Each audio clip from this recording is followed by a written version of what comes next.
Auzubillahiminash-shaytanir-rajim. Bismillahir-rahmanir-rahim.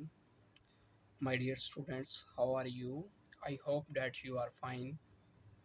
Dear students, my name is Arslan Abid and welcome to my YouTube channel Math Forward.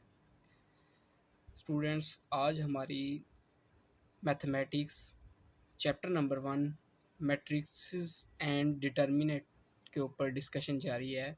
तो हमारा सबसे पहले मैं इस तरह करूँगा कि आपको डेफिनेशन सारी करवाऊँगा और साथ साथ जो भी इसके रिलेटेड एग्जाम्पल होंगी एक्सरसाइज से पहले वो भी साथ साथ हम करते जाएंगे। तो हमारा यूनिट 1 कौन सा है? मैट्रिसेस एंड डिटर्मिनेंट है। तो सबसे पहले हम बात करते हैं मैट्रिसेस की। मैट्रिसेस क्या होता है?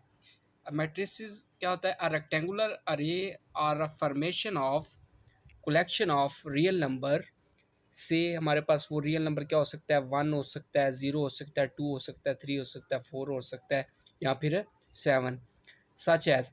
अब हम उन्हें किस तरह लिख सकते हैं? इस फॉर्म के अंदर and then enclosed by bracket, यानी कि जो हमारे पास ये जो ब्रैकेट है स्क्वायर ब्रैकेट, हम उसे किस तरह रिप्रेजेंट करते हैं या इनक्लोज करते हैं इस चीज़ को ब्रैकेट के साथ। Is said to form a matrix, यानी कि उसने आगे क्या कर दिया, उसकी ये एग्जाम्पल दे दी है। ठीक है, यानी कि हमारे पास एक रेक्टेंगल की तरह अरे है। ठीक है, कलेक्शन किसकी है? किस चीज़ की? रियल नंबर्स की है। ठीक है, और रियल नंबर्स के अंदर आपको पता है सारे एलिमेंट्स इंक्लूड होते हैं, यानी कि हमारे पास माइनस इन्फिनिटी से लेकर प्लस इन्फिनिटी तक, यानी कि ज़ीरो से इस साइड जाएंगे तो प्लस वाले और ज़ीरो से इस साइड जाए तो माइनस वाले सारे नंबर इंक्लूड होते हैं। तो यानी कि ये हमारे पास क्या आ गया जी? मैट्रिक्स। मैट्रिक्स हमारे पास होता है rectangular array or a formation of collection of real numbers. अब रियल नंबर्स वो बता दिए उसने, सच एस। अब ये इस फॉर्म के अंदर आ जाए। ठीक है, अब इसे क्या कर देंगे? इनक्लोज किससे कर देंगे? ब्रैकेट से, यानी कि स्क्वायर ब्रैकेट के साथ इस तरह। तो ये एग्जाम्पल उसने आगे दे दिया। ठीक है जी, आगे हमारे पास आता है जी row and column of a matrix. ये क्या होता है? In matrix the entries presented in horizontal way are called rows. अब देखिए ज़रा, अब हमारे पास ये सपोज डैट ये एक ग्राफ के अंदर आप इस तरह ही होता है ना, हमारे पास एक्सिस होते हैं, एक एक्स होता है, एक्स डैश, यानी इधर एक्स वाले पॉजिटिव होते हैं, इधर एक्स वाले नेगेटिव, ये वाई, और ये क्या होता है? वाई डैश, यानी कि वाई वाले इधर पॉजिटिव और इधर वाई वाले नेगेटिव। तो ये हमारे पास जो होता है वो क्या होता है? वर्टिकल होता है वाई, और एक्स क्या होता है? हॉरिजेंटली। अब जो हॉरिजेंटली होंगी वो हमारे पास क्या होंगी? रोज होगी।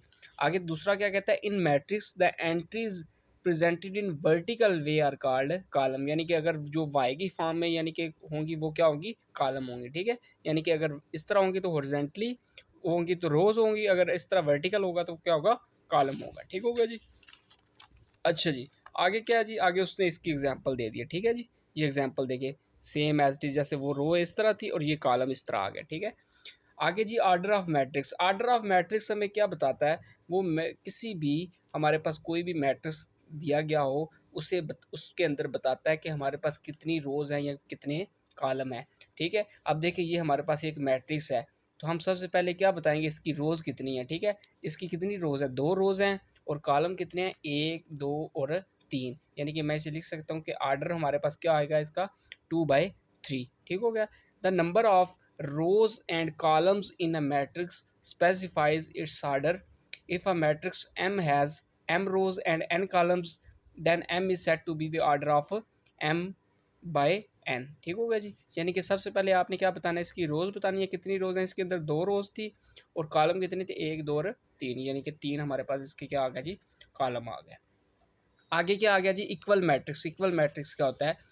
इक्वल यानी कि नाम से ज़रा है। ठीक है, इक्वल है तो क्या कहता है? Let A and B two matrices, then A is said to be equal to B and denoted by A equal to B, यानी कि ये आ गया इक्वल मैट्रिक्स को हम इस तरह डिनोट करते हैं। आगे उसने 2 कंडीशन बताई उसकी। क्या क्या? पहली क्या जी? The order of A equal to the order of B, यानी कि ऑर्डर ऑफ ए जो है वो इक्वल होना चाहिए ऑर्डर ऑफ बी से। ऑर्डर से मुराद ये है कि number of rows and number of column, यानी कि वो दोनों क्या क्या होंगे? सेम होंगे, क्योंकि ऑर्डर के अंदर हम यही चीज़ बता रहे होते हैं ना कि नंबर ऑफ रोज़ कितनी और नंबर ऑफ कॉलम कितने किसी भी मैट्रिक्स के अंदर। आगे कहते हैं their corresponding entries are equal, यानी कि इसके अंदर एंट्रीज जो हैं वो भी क्या होनी चाहिए? इक्वल होनी चाहिए। यानी कि ये देखिए ज़रा एग्जाम्पल आगे दी गई है।